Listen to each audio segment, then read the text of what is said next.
नमस्कार, मैं हूं जैनिश मसीह और आपका स्वागत है पब्लिक एशिया न्यूज में। अब वक्त है महाराष्ट्र की बड़ी खबरों से आपको रूबरू कराने का। पहली खबर की ओर बढ़ते हुए आपको बता दें, महाराष्ट्र में सांसद और अमरावती सीट से बीजेपी उम्मीदवार नवनीत राणा के पति रवि राणा ने एक चौंका देने वाला दावा किया है। विधायक रवि राणा ने कहा, उद्धव ठाकरे 15 दिन में मोदी सरकार में शामिल होंगे, वो पीएम मोदी के साथ नजर आएंगे। राणा ने एक न्यूज चैनल को दिए एक इंटरव्यू में कहा, एनडीए के शपथ ग्रहण समारोह के कुछ दिन पहले उद्धव ठाकरे पीएम मोदी की सरकार में शामिल होने वाले हैं।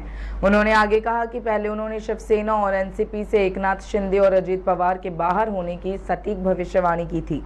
उन्होंने ये भी दावा किया कि प्रधानमंत्री नरेंद्र मोदी ने खुद कहा था कि शिवसेना यूबीटी प्रमुख के लिए हमेशा एक खिड़की खुली है, क्योंकि वो बाला साहेब ठाकरे के बेटे हैं। वहीं अगली खबर की ओर बढ़ते हुए आपको बता दें, एग्जिट पोल 2024 के मुताबिक नरेंद्र मोदी तीसरी बार प्रधानमंत्री पद की शपथ लेंगे। ज्यादातर एग्जिट पोल का यही मानना है कि केंद्र में एक बार फिर बीजेपी की सरकार आएगी, लेकिन इस एग्जिट पोल को उद्धव ठाकरे की शिवसेना ने नकार दिया है।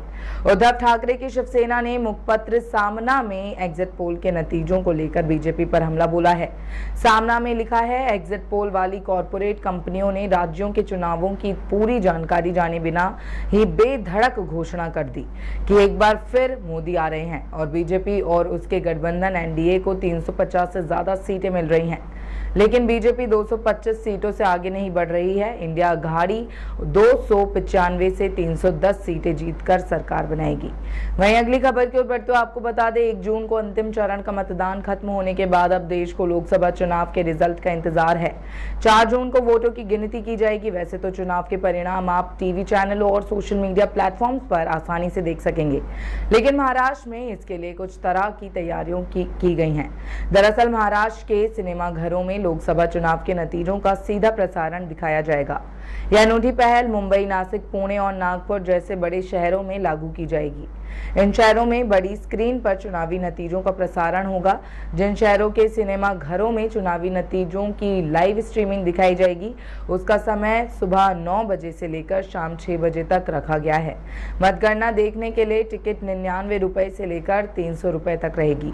वहीं आगे बढ़ते हुए आपको बता दें, पूरे कार हादसा मामले में रोजाना नए खुलासे हो रहे हैं। बता दें कि ताजा खुलासों में पुणे पुलिस ने बताया कि पोस्ट दुर्घटना में शामिल 17 वर्षीय नाबालिग ने स्वीकार कर लिया है कि वो घटना के समय शराब के नशे में था।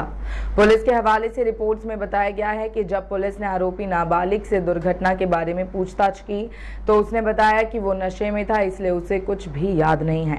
वहीं अगली खबर की ओर बढ़ते हुए आपको बता दें, उड़ानों में बम की धमकी मिलने का सिलसिला थमने का नाम नहीं ले रहा है। शनिवार को इंडिगो की चेन्नई से मुंबई आ रही एक फ्लाइट में बम की धमकी मिलने के बाद उसे यहां आपात स्थिति में उतारा गया था। तो वहीं रविवार को विस्तारा की पेरिस मुंबई उड़ान में बम की धमकी से हड़कंप मच गया। बता दें कि एयर सिकनेस बैग पर हाथ से लिखे नोट में विमान में बम होने की धमकी दी गई थी। इसके बाद विमान की मुंबई के छत्रपति शिवाजी महाराज अंतरराष्ट्रीय हवाई अड्डे पर आपात लैंडिंग कराई गई। यात्रियों को उतारने के बाद विमान को दूर ले जाया गया और उसकी गहन जांच की गई। जांच के बाद पाया गया कि ये झूठी धमकी है। विमान पेरिस से 306 लोगों को लेकर मुंबई आ रहा था। ऐसे ही तमाम खबरों के लिए देखते रहें पब्लिक एशिया न्यूज। धन्यवाद।